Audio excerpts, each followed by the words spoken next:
Good morning, Garfield students. This is Mr. Garcia. Now I have the opportunity to speak with Carlos Montes.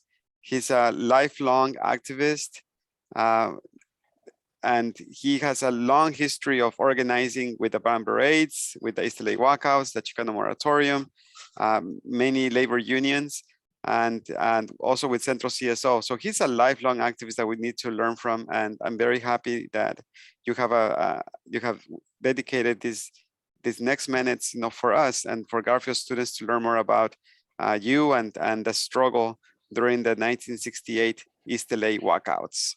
Okay, so Carlos, our students just finished watching the movie Walkout, and obviously they have some questions about the movie and about the people that played a role in the walkouts.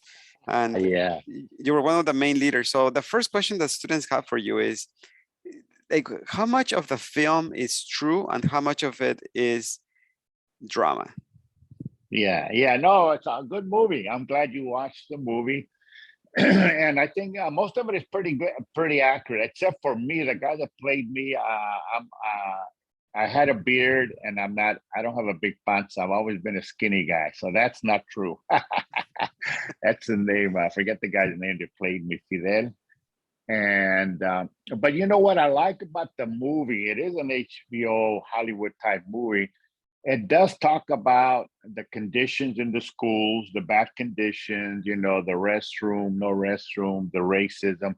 And then, but it talks about how the students did a survey and took the survey results to the board, and the board said, we'll get back to you. So then when they had to do the walkouts, I love that part because that's a classic organizing campaign. You do the survey, you ask the people, what's the problem? And then you take the demand to the power structure. And when they say no, then you take action in the form of walkout. There was a couple of parts in there, the romantic part, the dating, that they kind of jazzed it up, to be entertaining, you're right, and the thing with Sal Castro and the lowriders, I mean, they have to make it entertaining, right? But overall, it was pretty accurate, except like I said, I'm a skinny guy. I've been skinny. I'm a flaquito. I'm a little young flaquito kid from Mexico that came to LA and got thrown into this racist nightmare. And Yes. that's why I became an activist, And I have a picture of you from 68. Let me show it. Let me share my screen really quickly. So that way the students can believe you that you are the flaquito in the group. Yeah. Okay, that's the walkout cover. So this is you back in 68. Yeah, the top one, that's actually in front of Garfield High School. Wow. The guy with the beard and the dark glasses. You know that Garfield actually started the walkout before Lincoln. Yes. Lincoln was March 6th, but the week before, the students at Garfield walked out. So I'm there, doing an interview with a TV station, Yes, this is the actor. Yeah, this is the actor in the movie, but this is you. The actor's on the bottom left. See how he's kind of heavy? Yes. And then the one on the right is 10 years ago when I got arrested. I was on the Democracy Now! TV show, right, with Amy Goodman. Yes. She got me up at 5 a.m. at a studio. I had to do an interview with her because she's in New York. Yeah. Yes, excellent. Okay, so you talked about part of the movie that's accurate about the student demands and the conditions in the schools. I know you graduated from Garfield High School. Do you remember? That's right. Did you face any racism, or what were the conditions when you were going to school? Like in the movie, we see that Bobby is swatted for speaking Spanish. Is that true? Is that accurate? Yeah. Well, I didn't get swatted at Garfield. I got swatted in middle school, but it wasn't for the Spanish part. But no, we had racist, prejudiced teachers at Garfield who, instead of teaching us, would discipline us and throw us out of school. Garfield was overcrowded, and they kept pushing us to the ROTC program, the military, and pushing us into the industrial arts and the women into home economics, right? Instead of, something more, like college-bound classes, right? And I had teachers make racist comments, because I have an accent. I didn't know I had an accent, right? And every year they would celebrate St. Patrick's Day. Everybody wore green. I go, well, you know what? We're Aztec. We're Mexican. I didn't know what I was talking about. And this teacher made this comment. Oh, Carlos saying he's an ass. He made an emphasis on the ASS. And I'm trying to remember other incidents. I had teachers that we had young men that would dress their own style, the cholo look, the surfer look, the continental look. And sometimes teacher didn't like it and would confront the students and create an argument and then expel them, which I thought was unjust. And then the restrooms were closed. We couldn't even use the bathrooms, right? But the schools were overcrowded. We had old books in the library, an old crowded library. And the main thing, when I became 18 at Garfield, they called me into the AP's office to sign up for the draft, the selective service system. And I said, why does the school have to do that, And they kept pushing us into the ROTC. And I lost some of my friends that went to Vietnam and were killed in Vietnam or came back traumatized because of the shrapnel and the killing that they saw.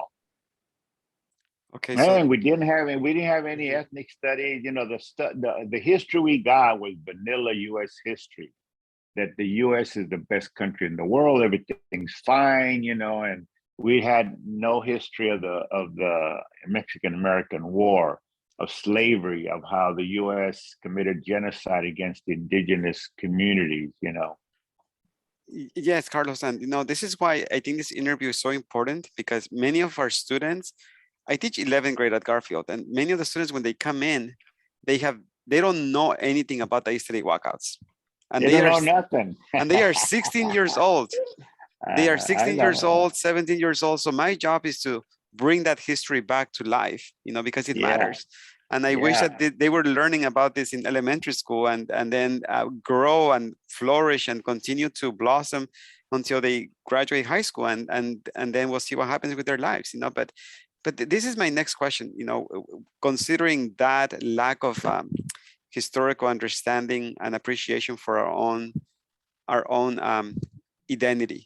Okay, like in the movie Walkout, you see Sal Castro in the first scene talking about how our legacy was lost, our identity was lost in the process. Yes. So what would you say to students who are struggling with that identity and they really feel a little embarrassed of being immigrants or descendants of immigrants? So they feel like they don't really belong, like they don't want to really learn about their culture, or they have not been taught about their culture. And they come into 11th grade not knowing anything about the Walkouts. What would you tell them? Like if they approach you and they tell you like, oh, well, I don't know anything about the Walkouts. What would you say, Carlos? No, well, you know what? I remember as a young boy coming from Ciudad Juarez, Mexico. I came when I was like 6, 7 years old to LA. I didn't know English. And, I had to learn survival English. And I remember one of the white teachers I had in elementary school tried to change my name to Charles or Charlie. And I just say, no, Carlos, my name's Carlos. I'm glad I didn't change my name. But unfortunately, some of us did change their name from Ricardo or Ricky or whatever, and in the beginning, my friend, we were ashamed of our parents from Mexico. They didn't know how to speak English and didn't know what was going on. And we were thrown into this U.S. history that showed that nothing about the contributions of Mexican Americans or of Mexico. So we didn't learn that. I did go to school for a year or two in Mexico. So I learned to read Spanish and English. But I remember my younger brother didn't know anything. He was just thrown in and learned survival English and didn't know any history, didn't know how to speak Spanish or read Spanish. So many of us became ashamed, and wanted to change our name and dye our hair and blend in, right? We're Americans, I remember saying we're Americans, and because we didn't know our history. So that's why we fought in the Chicano movement for Chicano studies, so that we can learn the real history of the U.S. The real history of the U.S. is that Chicanos, Mexican American, made a major contribution to building the railroad, the mines, this country, the working people of the Southwest have been mostly Mexican Americans, you know, and that's not in the history books. Yes. We have people like Emma Tenayuca, Tiburcio Vasquez, and Modesta Avila that were folks that were here in California and Texas and Arizona after the Mexican-American War that contributed to building this country and provided the backbone and the work, you know. And again, I'll say the ranching, the agriculture, the construction, the mining, the railroad. Who did all that work? We did. That's But right. it's not in the history books, you know. And, you know, and our victory, we defeated the U.S. Army at the Alamo. Okay. Yeah. Yeah, your camera turned Oh, off, Carlos. you know what? Let's see. Sorry about that. Don't worry. Oh, there you go. Now I see you I'm again. back. You know, yeah, you know what happens when I get a phone call? I gotta anyway, but go ahead. Yeah. Okay, let's go back to the walkouts, okay? Because yeah, this is important The and that walkout. lost history. But how did you first get involved into action? Like, okay, these injustices are happening. Our history is not being taught. Our students are being discriminated. There's a high dropout rate or push out rate from Garfield and other East LA schools. Mhm. I think over 50%. So what inspired you to join the movement to improve the LA public schools?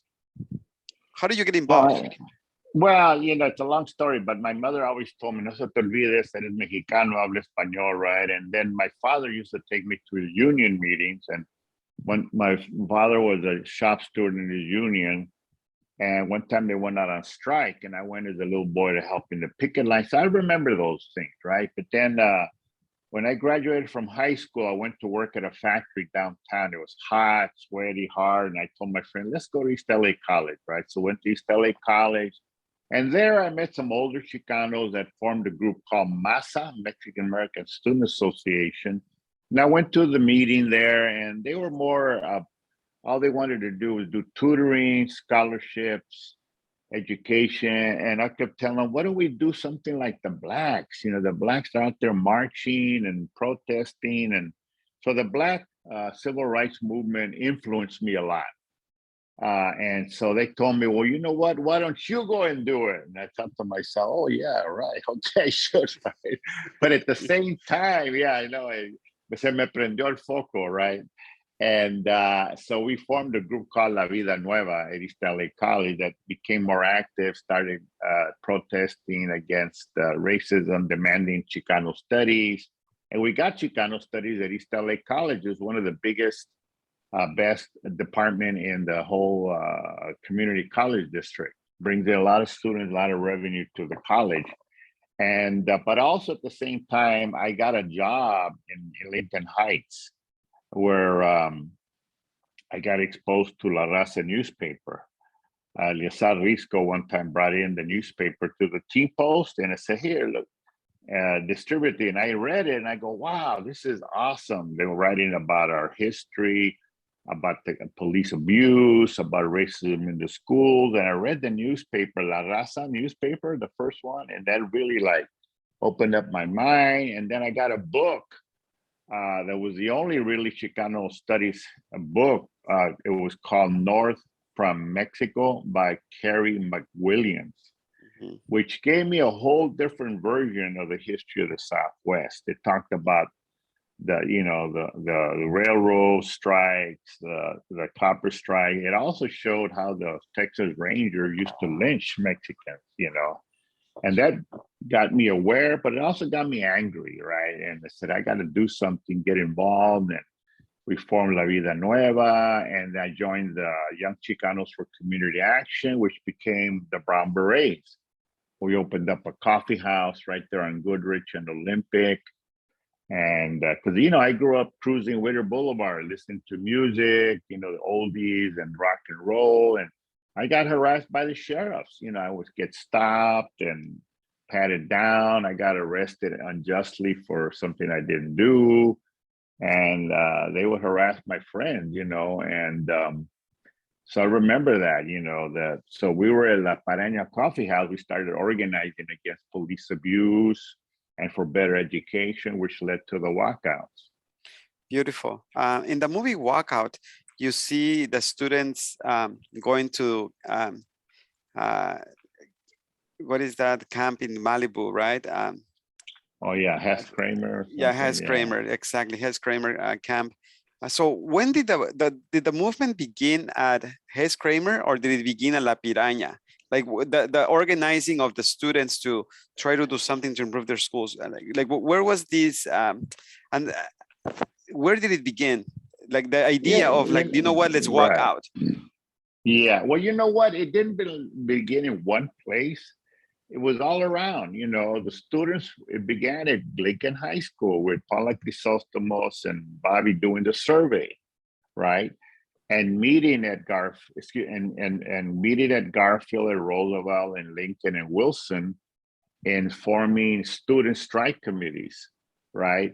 And the Brown Berets meeting with students in the basement of the Church of the Epiphany in Lincoln Heights, and having meetings at the Piranha Coffee House, and going to Camp Hess Kramer and talking about the issues of the day, So it was like you can't say one particular place started, and also, Sal Castro talking about the issues in his classroom, right? So it was a movement. It wasn't a one spot or one person. It was a movement that started citywide. Because I remember one of the first meetings I ever went to was maybe 1966 to La Casa del Mexicano right there in Bull Heights, when it was Sal Castro, Patricio Sanchez, and Dr. Julian Nava, who was running for the school board, right? And I went there, and they wanted young people like myself to help get the vote out. And I helped out a little bit, to get him elected, get the vote out and voter awareness. But I thought, to me, it was kind of fun just looking up at these older guys, Sal Castro, Julian Nava. And I go, okay, sounds good. We should get a guy elected, So, but it was a part of the overall movement. There were people already advocating, let's get a Chicano on the school board. Let's support education, and then the struggle for bilingual education, for ethnic studies. It's all part of the movement that led to the walkouts, Yes. What do you remember? Is there a particular memory about Sal Castro and your interactions with him and during the whole planning of this movement? Well, I remember meeting with him and students in the basement of the Church of the Epiphany, which is right there on Sichel and Altura in Lincoln Heights, in which Father John Luz opened up the church to us, opened it up to the Brown Berets, to the students, to the teachers. And I remember, he was always asking questions and listening to us and listening to the students. And, I said, here's the teacher, in the basement with us. I respected that, And I have a lot of good fond memories of him. I remember when we were saying, we need a black president, Obama, let's support Obama. And he would say, oh man, they'll never elect a black president in the US, And he goes, no, come on, we got to try it, And I remember when we would be invited to speak, I remember I spoke at Lincoln High School at an assembly, right? And about Chicano history, the walkouts, and he would always encourage students, go to college, join the military, don't have sex, go to college. And I would tell them, look, don't go to college, don't go to the military. And I know you're going to have sex, so practice safe sex, And he would say, Carlos, don't say that, Carlos. I said, look, come on, you know that people are going to have sex. You can't tell them not to do it. It's better to say, provide safe sex alternatives, right? And don't go to the military, because he was in the army, and me, I was an anti-military war resistor. I resisted the draft. I was strongly anti-military. Okay. But we got along pretty well. I went to his funeral. I still talk to his wife. Yes, definitely. Yeah. We do miss Sal Castro. And then the idea of the walkouts, like I know that there's in the movie, the group is debating what to do. Some people are talking about a boycott. Some people are talking about more meetings. Some people are talking about direct action. So how did that idea of the blowouts came to be? I know that John Ortiz, played a major role in that term, but what do you remember? How did you guys decide like to do a walkout? Like what pushed you to do that? Yeah, that's a good question. Okay, so we were going to the schools, passing out flyers. And I remember the Brown Berets started passing out a flyer saying walk out. I don't know how we came up with the idea. See, but by that time we had gone to meetings at Garfield and Roosevelt with the administrators. And they started having these meetings because I think they were afraid something was coming up, right? So we would go to the meetings and ask questions, and they would just give us the runaround. And then we had a newspaper, La Raza newspaper, Inside East Side, student, and we started writing articles about the conditions in the schools, and people started talking about protesting and the civil rights movement. I think that the Black liberation movement had a lot of influence on us because they were doing sit-ins, they were doing marches. But I can't say who said walkout. I don't remember who said it, but I remember passing out flyers around the schools just saying walkout, just to kind of popularize and agitate. And then of course, Wilson High School did a protest walkout because the principal canceled the play, right? And then a few days later, I remember Garfield did a spontaneous walkout because some of the Brown Beret, David Sanchez, Ralph Ramirez, Fred Lopez, and Cruz ran over there to Garfield and started yelling walkout. But then the sheriffs came right away, stopped it, and arrested a couple of them. And then when I got there, the sheriffs were all over the place. And that's when I did that interview with the media that you showed that photo of me, Mm-hmm. And then the sheriffs were all around, and then they were looking for folks. And at one point, I took my beret off because if they see me with a beret, they're going to arrest me, right? Because they were brutal. They arrested. And then the week later, we had meetings the night before, and we said, okay, I had a meeting at the Church of the Epiphany. We all had assignments. They told me and Richard Vigil, you guys are going to run into Lincoln High School at 10 o'clock in the morning, March the 6th. You're going to run in there, start yelling, walk out, and get the ball rolling. I go, oh, okay, that sounds good. You're young. You figure that nowadays I go, what? I have to have a plan, right? Get bail money. But yeah, on March the 6th, 10 o'clock, we ran straight into Lincoln High School to the main building, started yelling, walk out. And the plan was that the students already knew that they were going to get up and walk out at 10 o'clock. And Vicky Castro was going to meet the principal to delay the principal or take the principal's time. And sure enough, thousands of students walked out of Lincoln High School at March the 6th, 10 o'clock in the morning. There's pictures of us in front of Lincoln High School marching. And those pictures are taken by the LAPD police.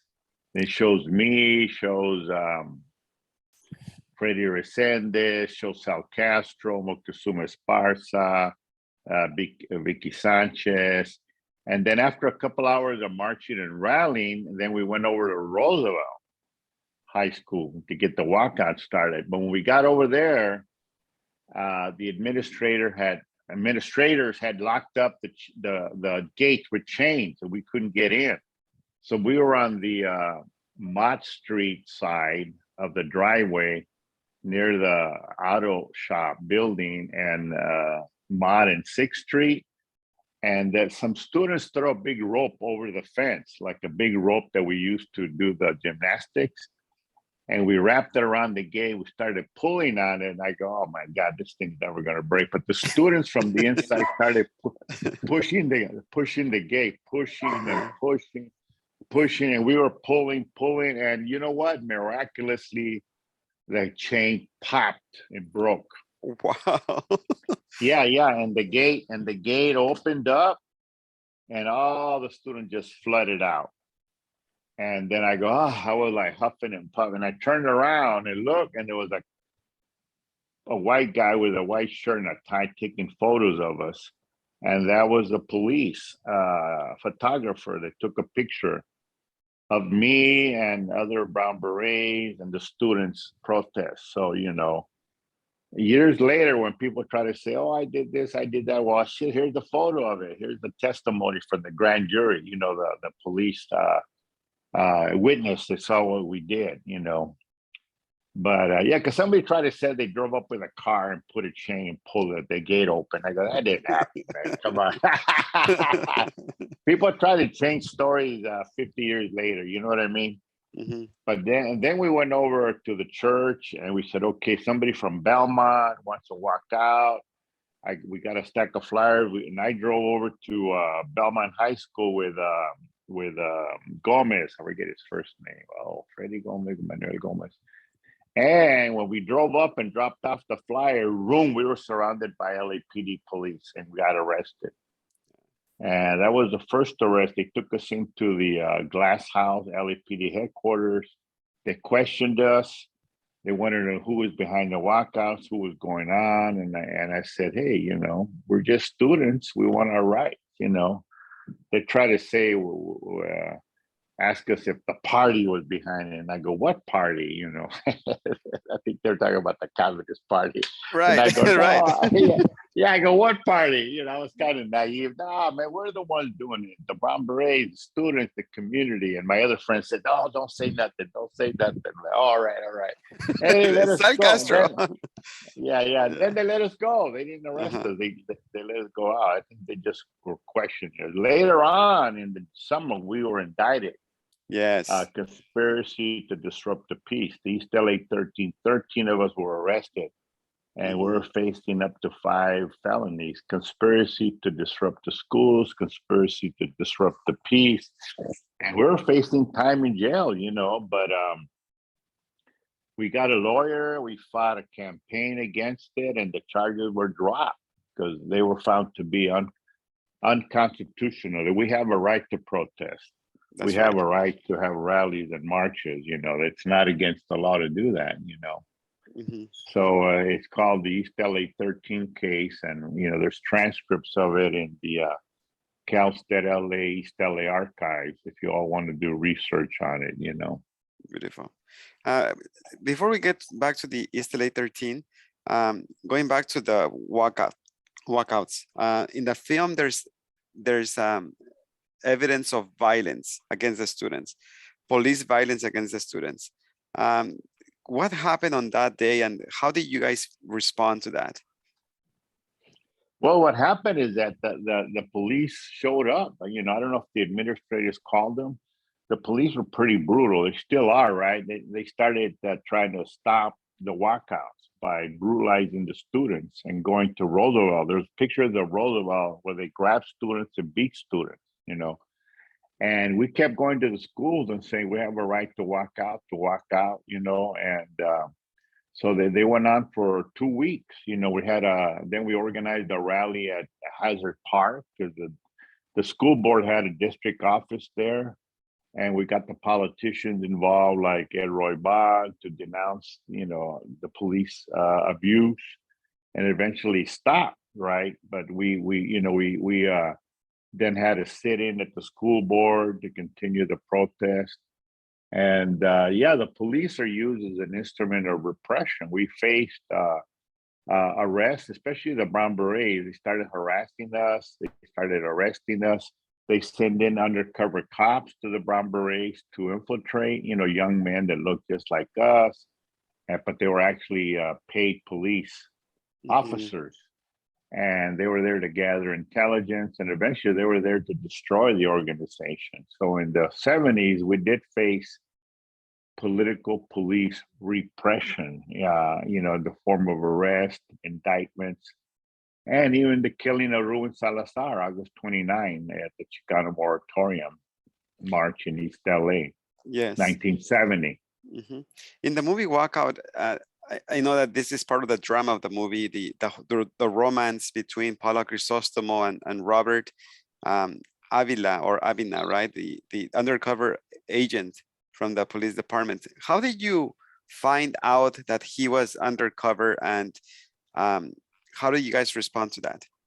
Yeah, well, first of all, that romantic liaison was not true. That's part of the Hollywood. You know, that didn't happen. Paula you know, and Richard Avila, undercover cop, didn't date anybody. What he did, he became the chauffeur for the David Sanchez, the prime minister.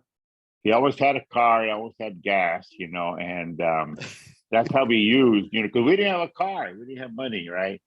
So he would drive us around in a little Volkswagen. I remember one time we got stopped in Liesel Village by the cops, and they surrounded us and they lined us up and pointing their shotguns at us. And they went one by one getting IDs, right? And then, you know, they took my ID, Ralph, David, and then Richard Avila was there too. And then I noticed that after a few minutes, they just got all their stuff and left. And I go, wow, that was funny. And then no arrest, no beat up, right? later, I figured it out. No, excuse me. Later I figured it out that they realized that Richard Avila was undercover cop, right?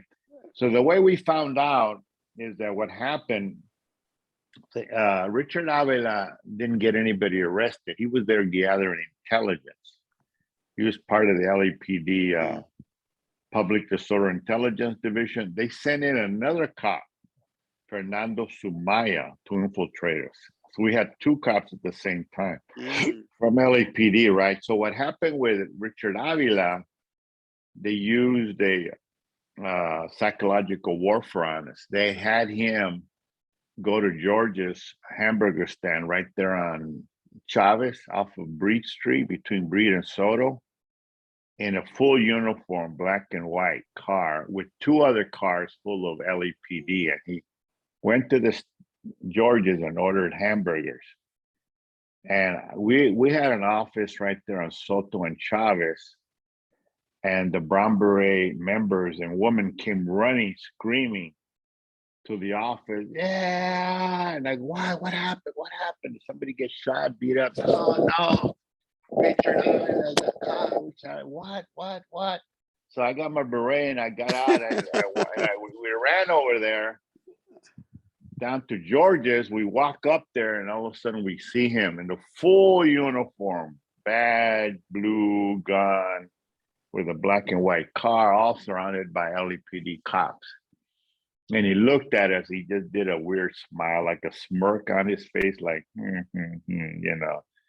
And man, he blew our mind, you know, like, damn, this guy's a cop, you know. So we became paranoid and we started running security checks on everybody. And so they were smart. Like Fernando Sumaya, the cop, he used his real name. So when we called his high school to verify who he was, they go, yeah, he came here, he graduated, Calexico High School, right? So they fooled us again, you know. And his job, though, was to get us arrested. He advocated violence. He had a gun.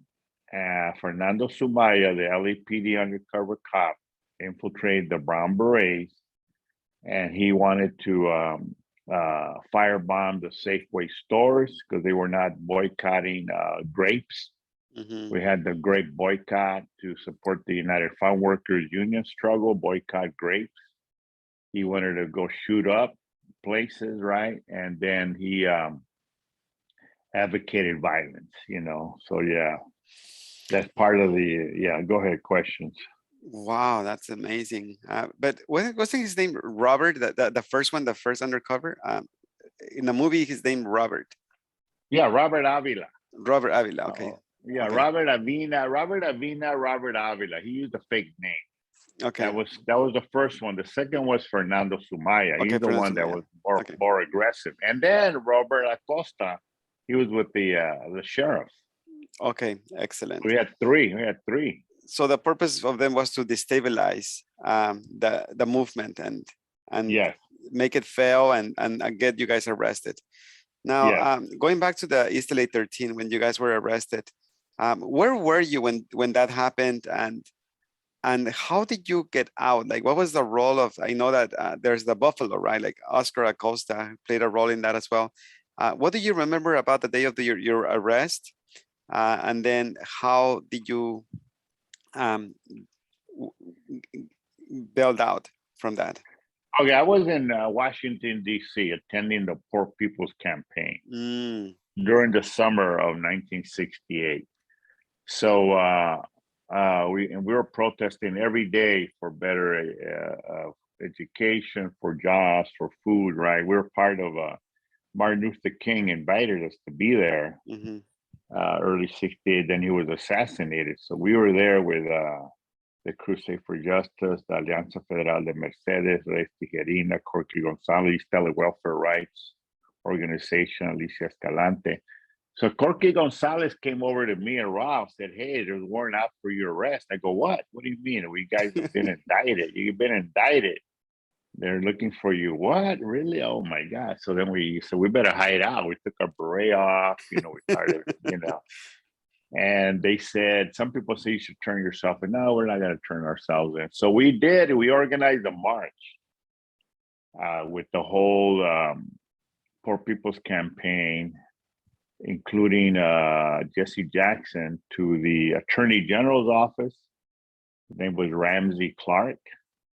And we marched to the Attorney General's of the United States of America to demand amnesty for me and Ralph Ramirez and the East LA 13.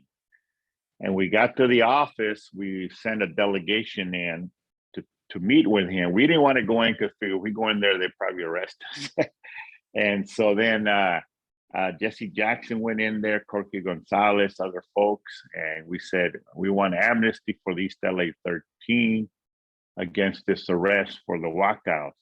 And what happened, we waited outside, they came out and they said that Ramsey Clark said that he had no jurisdiction, that this was a local matter from the LA County District Attorney, and that he was more at the federal level. So then we marched back, But actually, we were going to do a sit-in, and they said, let's do a sit-in overnight. But Jesse Jackson said, let's start chanting Black Power, People Power. Let's march back to Poor People's Campaign, So yeah, I wasn't arrested till we got back after the summer. We were hiding out in Echo Park. But what happened one time, David Sanchez came with Richard Avila or Aviña, driving that Volkswagen, and we're going to give us a ride. So we got in the back seat, and then we were stopped by the LAPD because, Richard was undercover cop, and he told his supervisor, Sergeant Lee Ceballos, about us, and they stopped us and arrested us. And then we were in jail for a couple of days. We tried to do a hunger strike. That was pretty hard. I couldn't do it. Only did it for a couple of days. I go, hell no, man. Just water only.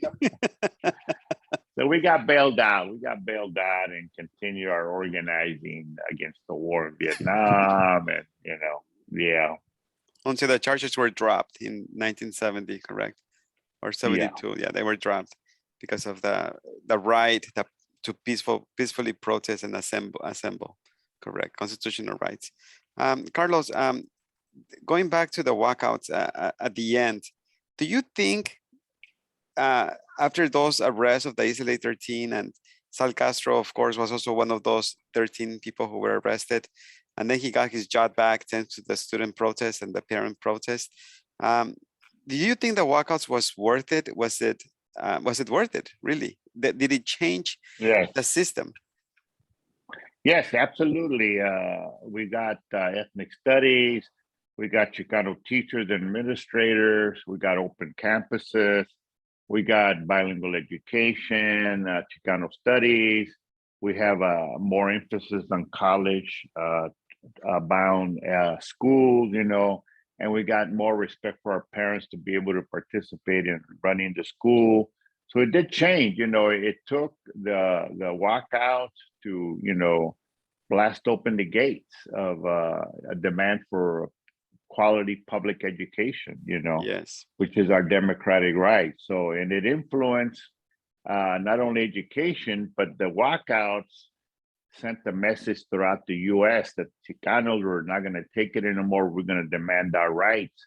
And it influenced the rest of the Chicano movement in LA and the nation. It had walkouts all over the US and far away as Denver, Colorado, and Fresno and Texas. And it gave the rise to the modern Chicano civil rights movement to take on police abuse, the war in Vietnam and other issues. Yes, Carlos, and our last question. Well, right now, as you know, we're going through many issues still in our communities. There's still some injustices in the public school system and in the Yeah. country. So pretend that you're in the auditorium with 1,300 students, 70 teachers, and everybody's looking at you and you have a microphone, and this is an opportunity for you to share a message with this group of people facing the world right now. What would you say to them, Carlos? Say organize and fight back. I would say, you know, and let me put another photo in here. Now, I would say, you know what? We have a long history of fighting for our rights. We are not a sleeping giant. We have never been a sleeping giant. And you all as youngsters, young people at 14, 15, 16, it's your turn now. I'm 74. I'm going to fight for our rights till I die. But it's your turn now. You're the new generation of activism to continue the fight. And you will contribute to the history of our people here in the Southwest and the US. The Chicanos have never taken it, and we're going to continue to fight and organize. Thank you so much, Carlos. And I would say Garfield High School, East LA, has a long tradition of organizing. And that is true. Thank you, Carlos. Can you turn your screen so you can say bye to the students and yeah, they can see your image? I'm sorry. There we go. I didn't realize I had turned it off. Say bye, everybody. Okay, Garfield. I graduated from Garfield a long time ago. I'm an old bulldog. I'm still fighting. I'm still angry. Chicana, Chicanex, Chicano power. Thank you, Carlos. Thank you so much. And thank you, Mr. Juan Garcia, for your class and your interview. Muchas gracias. Gracias.